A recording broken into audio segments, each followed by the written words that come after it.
반갑습니다. 오늘부터 또 한 주간이 시작됩니다.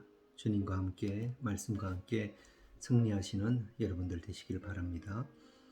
오늘 새벽부터 이 느헤미야서를 함께 보도록 하겠습니다. 느헤미야서 1장 1절에서 3절입니다. 제가 읽겠습니다. 하그레의 아들 느헤미야의 말이라. 아닥사스다 왕 제20년 기슬러월에 내가 수상궁에 있는데 내 형제들 가운데 하나인 하나니가 두어 사람과 함께 유다에서 내게 이르렀기로 내가 그 사로잡힘을 면하고 남아있는 유다와 예루살렘 사람들의 형편을 물은즉 그들이 내게 이르되 사로잡힘을 면하고 남아있는 자들이 그 지방 거기에서 큰 환난을 당하고 능욕을 받으며 예루살렘 성은 허물어지고 성문들은 불탔다 하는지라.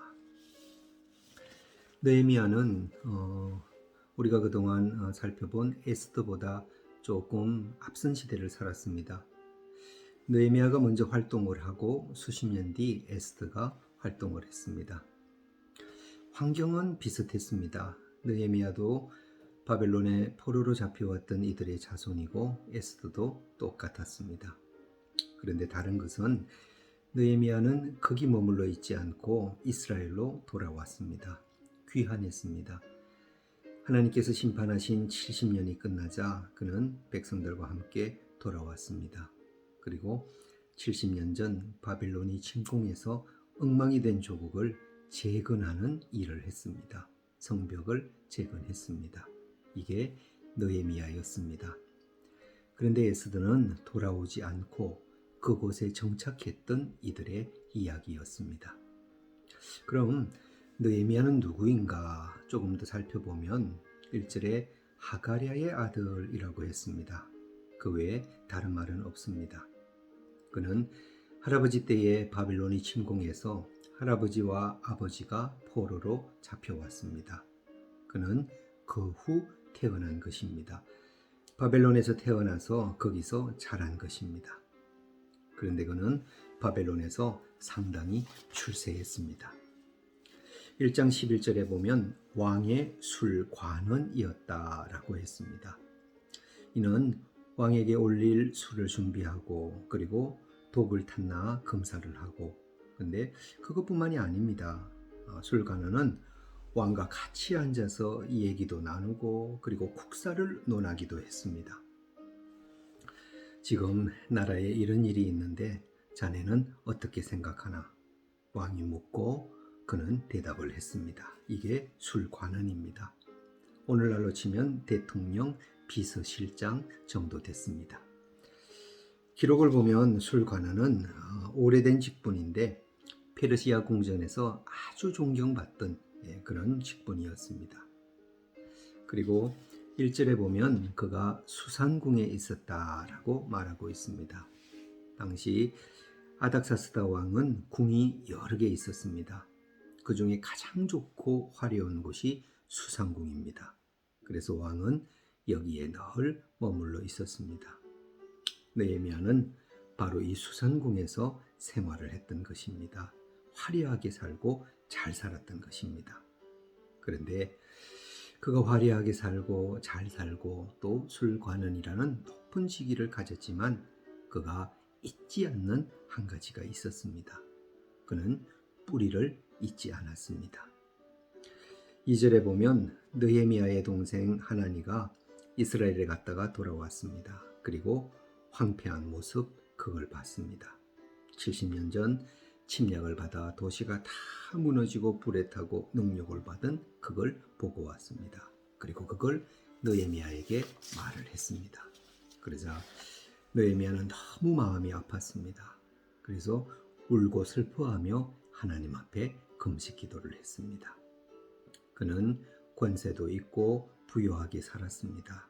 그래도 나라를 잊지 않았습니다. 나라를 위해 기도했습니다. 여러분, 우리도 이걸 꼭 기억하시는 여러분 되시길 바랍니다. 나라가 있고 내가 있습니다. 나라가 얼마나 중요한지 모릅니다. 흔히 외국에 가면 그걸 안다 하지 않습니까? 정말 그렇습니다. 저도 중국에서 6년을 살았습니다.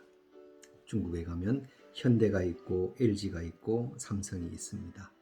우리나라가 참 잘 삽니다. 그리고 나라가 잘 사니까 중국인들이 함부로 대하지 않았습니다. 한 번은 이런 경험이 있습니다. 중국 공항에서 제가 줄을 서 있었습니다. 그때 제 앞에 네팔인들이 줄을 서 있었습니다. 중국 공안이 와서 그 네팔인들에게 물었습니다. 어느 나라에서 왔느냐고. 네팔에서 왔다. 그리고 저에게도 물었습니다. 어디에서 왔냐? 예, 한국에서 왔다. 그러자 제 앞에 줄 서 있던 네팔인들에게 이 사람 뒤로 가라. 한국 사람 뒤로 가라 하는 것입니다. 그리고 저를 앞으로 오게 했습니다. 수속을 먼저 해주겠다. 근데 여러분, 이거 말도 되지 않는 것입니다. 이렇게 하면 극렬한 항의를 받을 수가 있습니다. 그런데 항의도 해보지 못한 채요. 그들이 찍소리 못하고 뒤로 가는 것입니다. 이유가 뭔지 아십니까? 나라가 못 사니까, 힘이 없으니까 아무 말도 못하고 뒤로 가는 것을 봤습니다. 그걸 보고 나라가 얼마나 중요한가 생각을 했습니다. 미국에 가도 이제는 우리가 일본과 똑같은 대접을 받습니다. 아니, 이제는 일본보다 잘 삽니다. 우리 대통령이 며칠 전 국빈으로 미국에 갔습니다. 국빈은 극진하게 대접을 받습니다. 물론 동맹 국가니까 그런 것도 있습니다.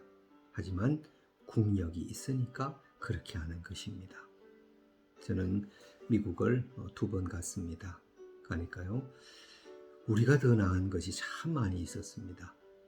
그걸 보고 느낀 것이 우리가 미국에 결코 뒤지지 않는구나 라는 것을 느낄 수 있었습니다. 우리는 정말 잘 삽니다.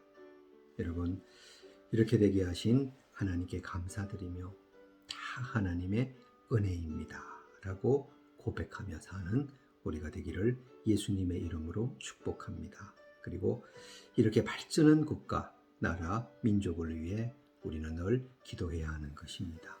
이걸 지켜나가도록 또 북한의 위협 사라지고 계속 경제가 발전하도록 기도해야 하는 것입니다.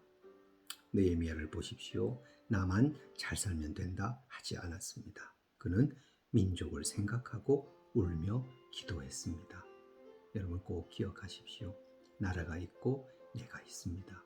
나라가 있고 가족이 있습니다. 언제나 나라를 생각하며 민족을 생각하며 기도하시는 저와 여러분 되시기를 예수님의 이름으로 축복합니다.